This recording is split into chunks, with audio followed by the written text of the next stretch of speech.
Assalamualaikum student. I'm your physics teacher from iWise School. First of all, I like to share some instruction that you must have your textbooks in front of you and take a screenshot of every slide that will be shared. So student, today's topic are today's topic are Newton's third law of motion, mass and weight, and tension in a string. So first we will study Newton's third law of motion. So student, it is very simple and easy law and you can easily understand it by observing a daily life example. And the statement of this law is to every action there is an equal and opposite reaction. So student, just remember one thing that what does mean by equal? Equal means equal in magnitude and opposite in direction. So action and reactions are equal in magnitude and opposite in a direction. So to understand this statement, we must consider one example. If I throw a ball toward the ground, so what will happen? It will hit the ground and come toward me. So this is my action that I hit the ball toward the ground. And in the response of this action, ground exert a force on the ball and it give back toward me. So this is the reaction. So this action and reaction are equal in magnitude but opposite in a direction. Now for the better understanding of Newton's third law of motion, we will consider the next example. In this example, you will see that a box is placed on the table and it is in a stationary condition. So how many forces are acting on this box? That is, two forces are acting on this box. The first one is the weight of the box, which is acting downward. You can see it by the downward arrow. And the other force is the push of the table, which is acting in the upward direction. So weight of the box is the action, and in the response, table exert a force, which is a reaction. So the two forces are equal in magnitude and opposite in direction. So they can cancel each other and the box is in a stationary condition. Now look at the third example. In this example, rocket exert a force on the ground by the gases formed due to the fuel combustion. You can easily see that the downward arrow show the action. And in this response, ground exert a force on the rocket and it moves in the upward direction. So student, these examples will help you to understand the Newton's third law of motion, that every action have equal and opposite reaction. Okay, so now we are moving toward the next topic, and our next topic is mass. So how we define mass? That actually mass and weight are very uh, having a very same meaning in our everyday life, but they are entirely different quantities. So first we understand mass and then we will study about the weight. So what is mass? Mass is the quantity of a matter present in a body. It's called mass. And what do you mean by quantity of matter? Quantity of matter means number of atoms or molecules. So we can also say that the quantity of atoms or molecules present in a body is called mass. So the next point about the mass is mass does not depend upon the location, shape and size of an object.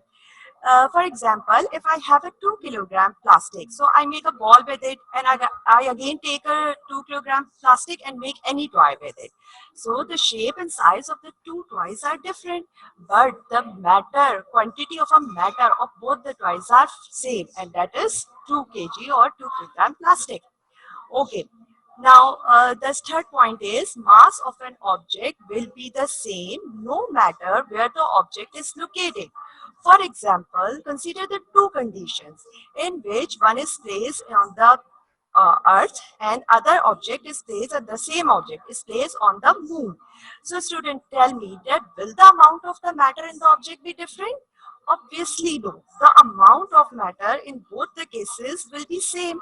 So we can say that mass of an object will be same no matter where the object is located. I hope you will understand about the mass. Okay. So the next point about the mass is the measure of inertia. In a previous class, we have discussed it in detail, and now I am going to repeat it. That what is inertia? Inertia is the tendency of a body to resist a change. So greater the mass, greater will be the inertia. If I have a two object, you can see in the slides that I have a big box and similarly I have a small one.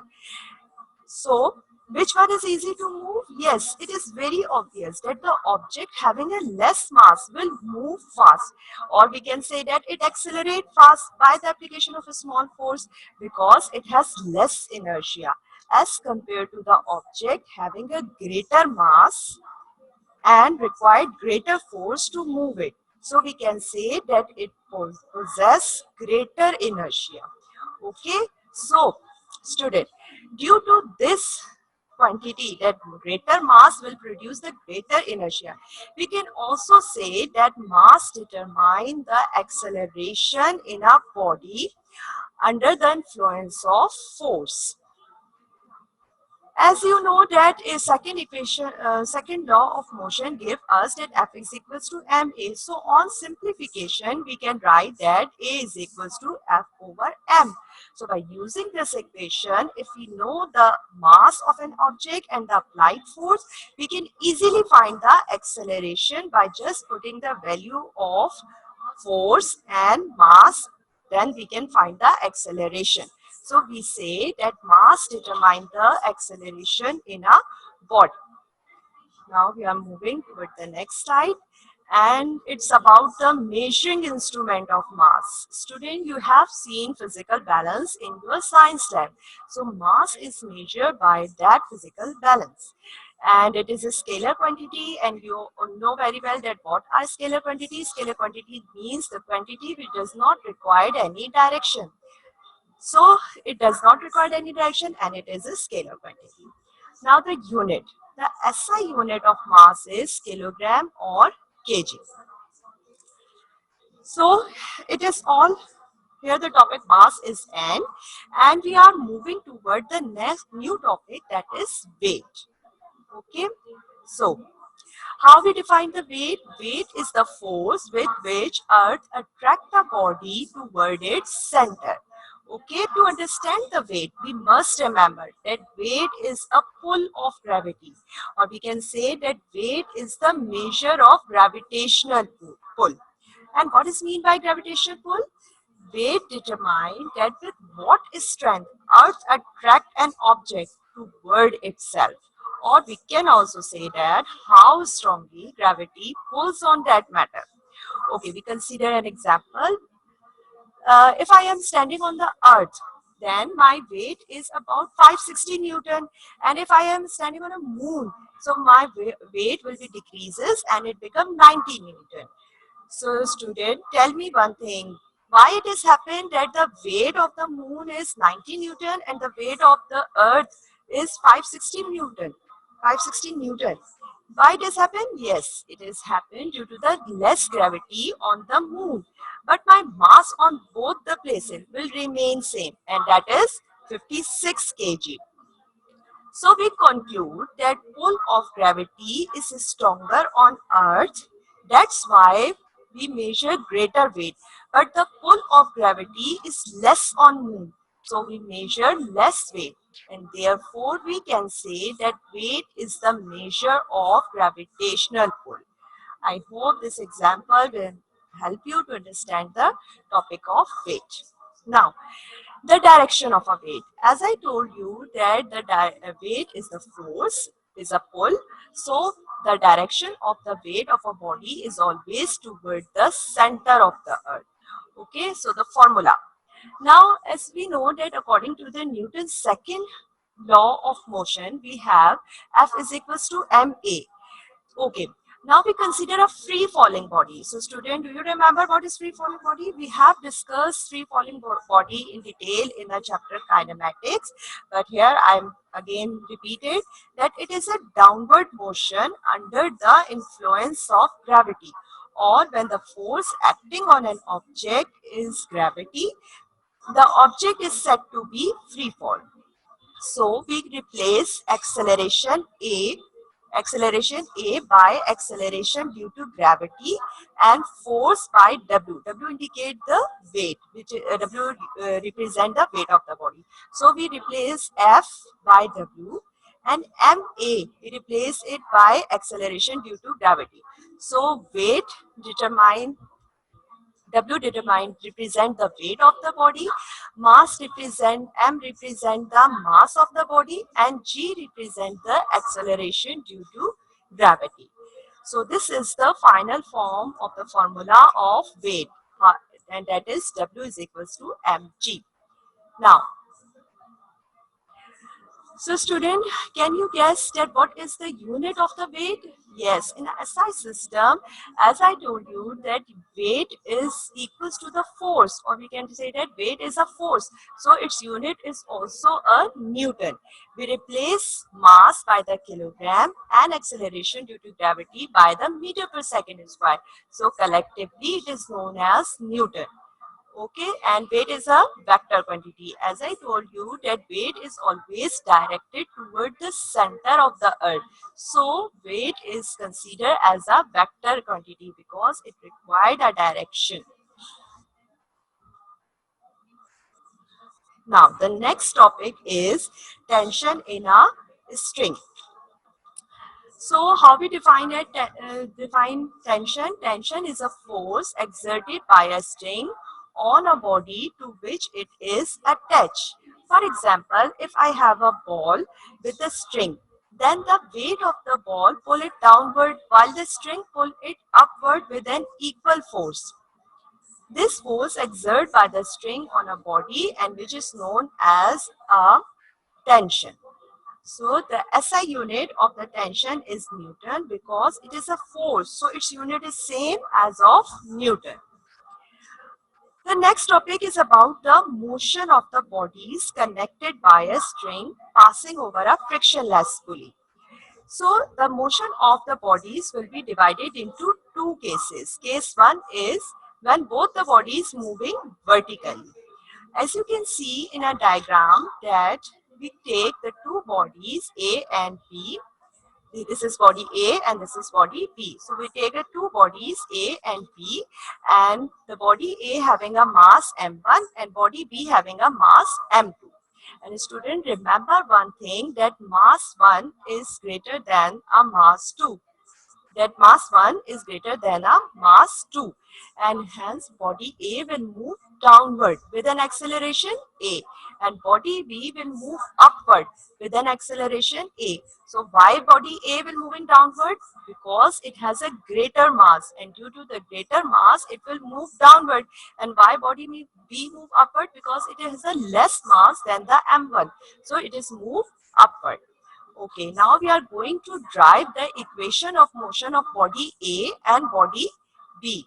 So, for the equation of motion of body A, we will consider that how many forces are acting on a body A. So, the two forces are acting on a body A. First one is the weight of the body, that is represented by the letter W1, and as we know that weight of a body is represented by the formula W is equals to mg. So it will become W is equals to m1g. M1 represent the mass of a body A, W1 represent the weight of a body A. Now the second force which is acting on a body A is tension. You can see in a diagram that the upward arrow show the tension and the downward arrow show the weight. So they both action and reaction are opposite in the direction. Now since body A moving downward, so I told you that why body A is moving downward, because the mass m1 is greater. So due to the greater mass, the weight of the body is also greater. So weight 1 is greater than the tension. Now the net force acting on a body A, and the net force represented by a capital letter F1. So student, if we are going to find the net forces, so we have to subtract the less force from the greater force. So which one is the less force? Tension is the less force. So we subtract it from the greater force, and greater force is W1 or weight of the body. So we replace W1 by its formula, that is M1G. So F1 is equals to M1G minus T, and we name this equation as equation number 1. Now, according to the Newton's second law of motion, we know that F1 is equals to M1A. F is equals to MA, and now in our equation 1 we replace F1 by its formula and it will become M1A. So the equation 1 will become M1A is equals to M1G minus T. So student, just remember one thing, that this equation 2 is the final form of equation of motion of body A. This is the final form of equation of motion of body A. Now we again back toward the body B and find the equation of motion of body B. Okay, so we are moving forward. And now what we are doing, we are finding the equation of motion of body B. So again we consider that how many forces are acting on a body B? Yes, again we are having two forces which is acting on a body B. First one is the weight of the body, that is W2, and it represents by its formula M2G. And the tension in the string is represented by a capital letter T. Since the body B is moving upward, so we can say that tension is greater than the weight. So T, tension is greater than the weight. W2 represent the weight of a body B. Now, if we are going to find the net forces acting on a body B, so it represent by a letter F2, and we again subtract the less force. Here the less force is weight and the greater force is T. So we subtract less force from the greater force and it will become T minus W2. Now we again replace W2 by its formula that of the weight, that is M2G. And student, we know that according to the second law of motion, the formula of the force can also be given as F2 is equals to M2A. So we replace F2 by its formula and the equation will become M2A is equals to T minus M2G. So this is the equation of motion of body B. So student, just remember one thing, that first we are finding the equation of motion of body A, and now what we have? We have the equation of motion of body B. Now we name the equation of motion of body B as equation 4. Now, if we are moving forward, actually what we are doing in this slide, we are going to find the acceleration of both the bodies. Which bodies? Bodies A and body B. So to find the acceleration of both the bodies, we take the equation of motion of body A. As you can see, it is indicated by a red color, and the equation of motion of body B is indicated by the yellow color. So we are now going to add both the equation. And how we add the equation? We add the left hand side of the equation 2 with the left hand side of the equation 4, and it will become M1A plus M2A. And how we add the right hand side? We add the right hand side of equation 2 with the right hand side of the equation 4, and it will become M1G minus T plus T minus M2G. Now, we just do the step of simplification and finding the value of acceleration. So, what we have to do in the next step? As we can see that the variable t having the opposite sign, so we cancel each other, and the equation will become m1a plus m2a is equals to m1g minus m2g. Now, in the next step, what we have to get, we can find the factor A as a common factor in both the terms. So we take it out as a common factor and remaining terms will be right in a bracket, and it will become M1 plus M2. And on the right hand side, we do the same step as G is as a common factor in both the terms. So we take it out as a common factor and the remaining terms will be right in a bracket, and it will become M1 minus M2G.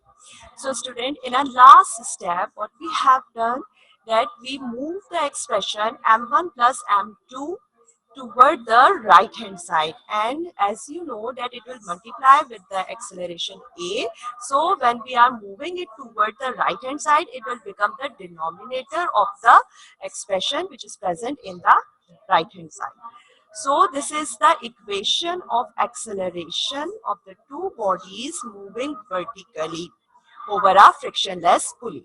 Okay, now we again find the what we are doing in the next slide, that we are going to calculate the tension. And how we calculate it? We are again using the equation of motion of body A and equation of motion of body B, that is equation number 2 and equation number 4. Now we are going to divide the equation. So after the division, we divide left hand side to the left hand side and right hand side to the right hand side. So can you see any simplification step?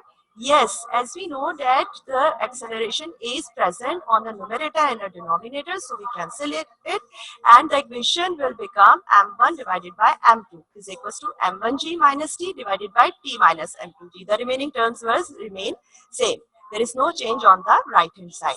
Now, what we do in the next step, we just do the cross multiplication. And student, do you remember that what is cross multiplication? Yes, the denominator of the right hand side will become the multiple factor of the left hand side, and the denominator of the left hand side will multiply with the numerator of the right hand side. So the equation will become in this form, that m1 t minus m2g is equals to m2 m1g minus t. Now, what simplification step we can do now? Yes, it's very obvious that m1 is outside the bracket. So we are going to multiply it one by one in the every term which is inside the bracket. So m1 is multiplied by the t and it will become m1t. Now again m1 is multiplied by the factor m2g and it will become m1 m2g. And on the right hand side, this m2 will multiply by the m1 and it will become m2 m1g minus m2t. Now, what we do in the next step, we just arrange the terms according to the like terms, as m1t plus m2t. M1t plus M2t is the like terms, and on the right hand side M2 M1g plus M1 M2g. They both are the like terms, and on the left hand side we also arrange the like term. So now here t is taken as a common factor, so we take it out as a common factor, and the remaining term were in the bracket, that is M1 plus M2. Now on the right hand side we add the two factors because they both are same, so we add them and it will become 2m1 m2g. Here 2 is the coefficient of this factor m1 m2g. Now as we are going to calculate the tension, so we remain the tension on the left hand side and we are moving the factor m1 and m2 from the left hand side to the right hand side. And as you can see that this expression is multiplied by the tension. So by shifting it toward the right hand side, it becomes the denominator and the equation will become T is equals to 2m1 m2g divided by m1 plus m2. I hope you will understand it, that how we find the tension. Now, we consider the second case. In this case, when one of the body moving vertically while other horizontally. You can see in a diagram that the body A is moving downward and the body B is moving on a horizontal surface. So we are again going to find the equation of motion of body A and equation of motion of body B, and then we can collectively, by using these two equations, we can find the acceleration of both the bodies and then we can find the tension of both the bodies. So first we are going to find the equation of motion of body A. So how many forces? Can you guess that how many forces are acting on a body A? Yes, the two forces are acting, that is W1 and T, that is weight and the tension of the body. So weight of the body is equals to W1 M, which is equals to its formula M1G, and the tension in the string is represented by T.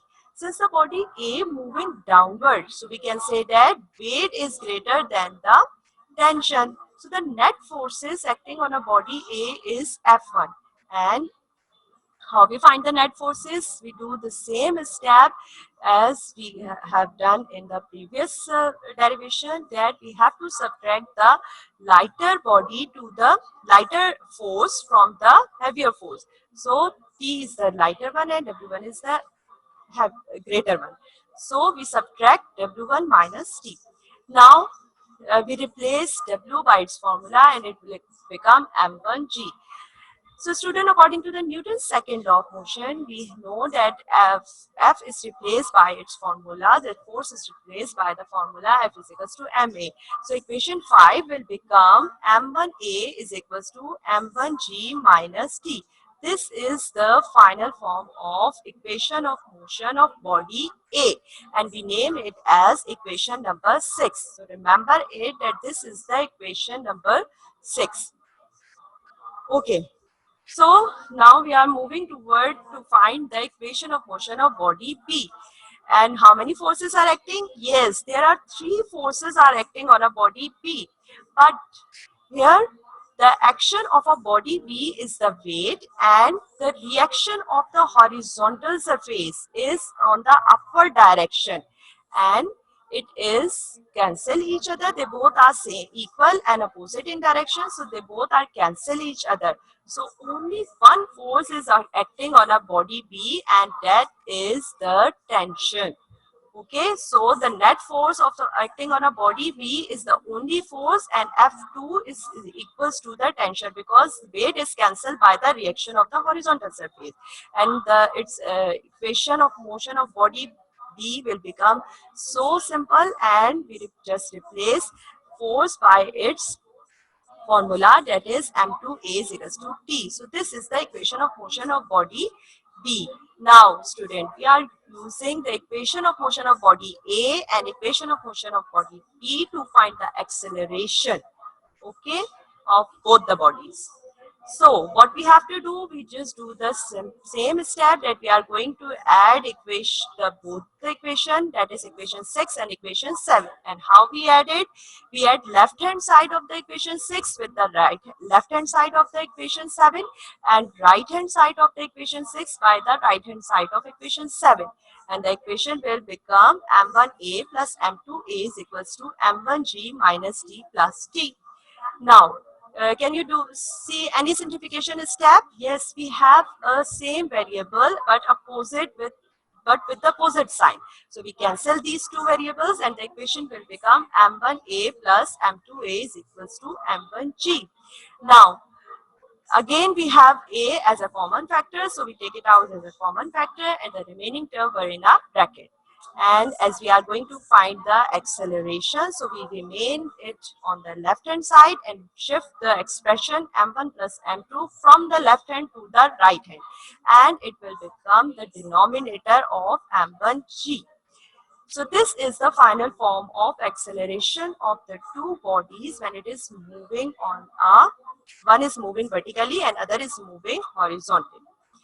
Now to find the tension, so put the value of A in equation 7. So by just replacing that, we have find the acceleration A. So we are moving to, so we replace the acceleration which is found on the previous slide, and we place its value here, and the equation will become T is equals to m2 m1g divided by m1 plus m2. So this is the final form of equation of tension. Okay. So students, I'm going to share the home task with you, and these are the three questions which you have to do in your fair copies. So take a screenshot of this slide, so it will be helpful for you. Question number 1 is state difference between mass and weight. The difference is given in your book, page number 53. So you can copy from that page. Now, the two bodies of different masses are attached with a string which passes over a frictionless pulley such that the bodies are moving vertically.